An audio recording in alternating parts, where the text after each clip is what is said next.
Buenos días, mi nombre es Aide Solís Ruiz, estudiante del doctorado en Educación de la Universidad IEXPRO. En este videoensayo haré una retroalimentación de la asignatura Seminario de Constructos y Desarrollo Teórico. Los puntos a destacar son los siguientes. Como número 1, quisiera hablar de la importancia que tienen los constructos en la investigación. Se hablará de algunos elementos indispensables en la investigación, como son concepto, constructo y variable. Una discusión totalmente importante sería acerca de cómo establecer una sana congruencia en esta relación dentro de un proyecto de investigación entre ambos elementos. Sin embargo, no es el fin de este trabajo, aunque no deja de lado que al escribir y editar un proyecto de investigación es importante prestar atención a los aspectos que contribuyen a la congruencia de la misma. Los constructos se definen como propiedades subyacentes, que no pueden medirse de forma directa, sino mediante manifestaciones externas de su existencia, es decir, mediante indicadores. Respecto de esto, la mejor manera de la investigación científica, las variables se refieren a los factores o condiciones que pueden cambiar en el curso de un experimento y de ahí su importancia. Concepto y constructo. Cada disciplina científica desarrolla un sistema de conceptos propios de su actividad. Cuanto más perfecta sea una ciencia, puede definir mejor sus conceptos, es decir, tendrá un grado mayor de precisión. La definición delimita conceptos, le da un cierto sentido y otorga esencia y además lo caracteriza. Un concepto es una expresión de una abstracción formada a partir de la generalización de un particular. El concepto nace como utilidad filosófica. Se refiere a un contenido mental que se puede definir como una unidad de conocimiento. Es decir, cuando nos referimos a un concepto, hacemos alusión a una idea terminada. Por ejemplo, hablamos del concepto de idea platónica cuando nos referimos al concepto de idea realizada por dicho autor en toda su concepción y especificación, y que es diferente del concepto o de la idea de algún otro autor. Según el Diccionario de las Ciencias de la Educación 2006, desde el ámbito social, el concepto surge de aquella necesidad de generalizar o clasificar a los individuos, agrupando las cosas o los aspectos y las cualidades comunes por sus semejanzas y sus diferencias. También el constructo se forma por agrupaciones de diferentes. Desde el ámbito individual, concepto y constructo forman relaciones complejas entre palabras y significados. Si el concepto es terminado, el constructo nunca lo es.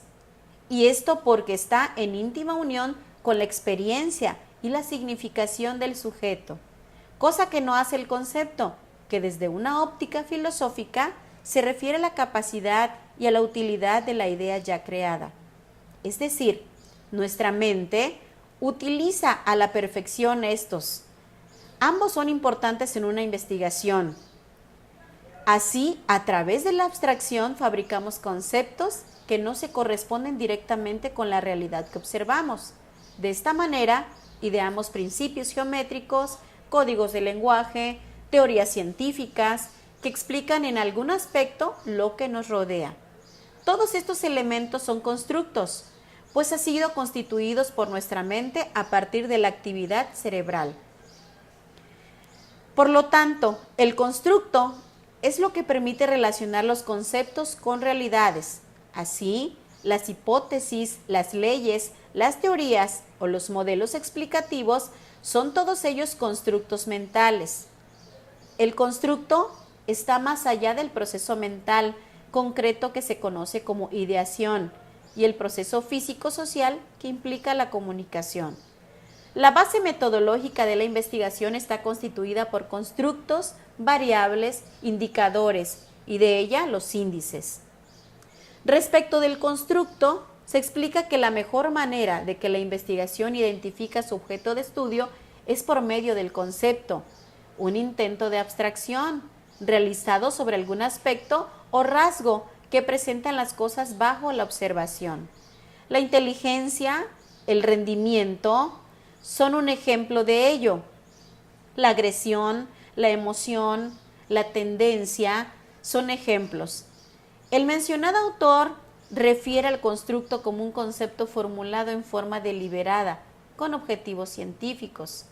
En adicción, los constructos se pueden definir como propiedades, que son subyacentes, a las cuales no se les puede medir de forma directa, solo se miden a través de manifestaciones externas de su existencia, o sea, utilizando indicadores.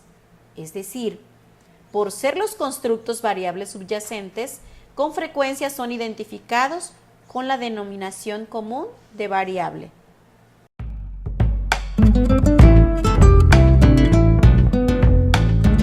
Respecto al punto número 2, ¿cuáles son los factores para identificar adecuadamente el desarrollo de la perspectiva teórica? Podemos decir que este desarrollo de dicha perspectiva es la tercera etapa de la investigación cuantitativa. Proporciona el estado del conocimiento y del sustento histórico. Sus funciones son orientar el estudio, prevenir errores, ampliar el horizonte, establecer la necesidad de la investigación, inspirar nuevos estudios, ayudar a formular hipótesis, proveer de un marco de referencia sobre todo. El desarrollo de la perspectiva teórica es un proceso, pero también es un producto. Un proceso de inmersión en el conocimiento existente y disponible, que puede estar vinculado con nuestro planteamiento del problema. Como producto, hace referencia al marco teórico, que a su vez es parte de un producto mayor denominado reporte de investigación. Este desarrollo de perspectiva teórica usualmente comprende dos etapas. 1. La revisión analítica de la literatura correspondiente y 2. La construcción del marco teórico, lo que puede implicar la adopción de una teoría. La revisión de la literatura implica detectar, consultar, obtener la bibliografía, es decir, las referencias y otros materiales que puedan ser útiles para los propósitos del estudio, de donde se tiene que extraer y recopilar la información relevante y necesaria para enmarcar nuestro problema de investigación. Esta revisión debe ser selectiva, puesto que cada año en diversas partes del mundo se publican miles de artículos en revistas académicas, en periódicos, en libros y en otra clase de materiales en las diferentes áreas del conocimiento.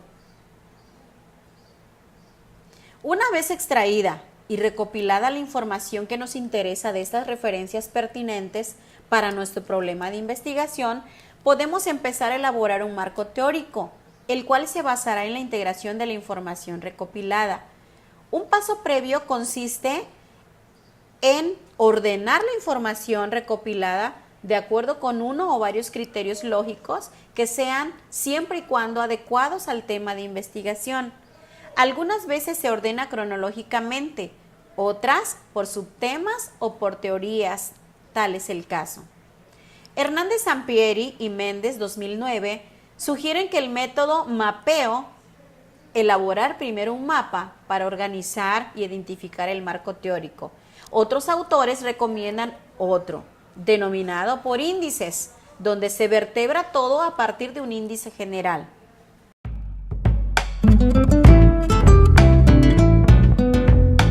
En el punto número 3, la importancia de la construcción del marco teórico, es innegable la importancia de este. En la investigación cuantitativa no se puede pasar a otra etapa hasta que realmente ese marco teórico se encuentra perfectamente estructurado. Es más, no se pueden plantear hipótesis antes de que quede en esta estructura. El marco teórico es una guía en el proceso de investigación y al final nos permite comparar resultados para saber si estos son consistentes o no con lo que otros investigadores encontraron previamente. En la investigación cuantitativa, el marco teórico permite conocer qué nuevas aportaciones hacemos, qué nuevos elementos aportamos para continuar el estudio del problema de investigación.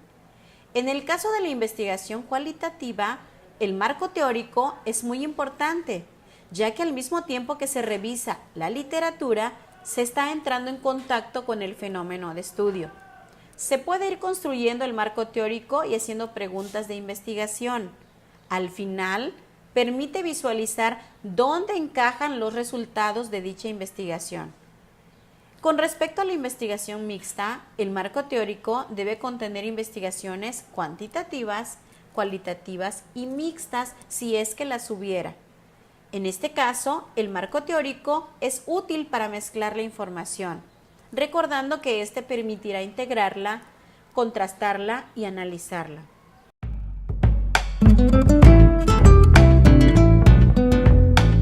Como último punto, quisiera hablar de la relevancia y la validez de la investigación a través del aparato crítico. Es decir, una investigación sin aparato crítico carece de fortaleza. El aparato crítico es el conjunto de citas y de referencias bibliográficas que sustentan y dan rigor al texto académico. La cita proporciona información sobre la fuente, el autor, la fecha de publicación, número de páginas. La fuente se identifica usando paréntesis dentro del texto, nunca a pie de página, sino al final. La información completa de las fuentes citadas aparecen al final del trabajo, en un apartado denominado referencias. Para reflejar los aportes bibliográficos en los cuales se fundamenta dicha investigación, la incorporación de un aparato crítico en un trabajo le brinda confiabilidad al mismo. Su principal misión es servir como punto de partida para la elaboración de críticas, con las cuales se va creando un nuevo saber. La inclusión de un aparato crítico dentro del texto es muy valiosa y otorga cierta ventaja, ya que a través de él se puede evitar la agotadora tarea de citar de manera textual las palabras de un autor del que solo requerimos una comparación de forma indirecta. En conclusión, habrá que señalar por qué es importante citar. En el ámbito de la investigación científica, el valor del documento en que se exponen los resultados de este trabajo intelectual, además del rigor metodológico, exige que se presente información de tal manera que cualquier otro investigador en condiciones similares obtenga conclusiones semejantes. Exponer el marco teórico y los métodos empleados favorece la posibilidad de avanzar en el conocimiento mediante la comprobación y la búsqueda de nuevos problemas o soluciones. Gracias.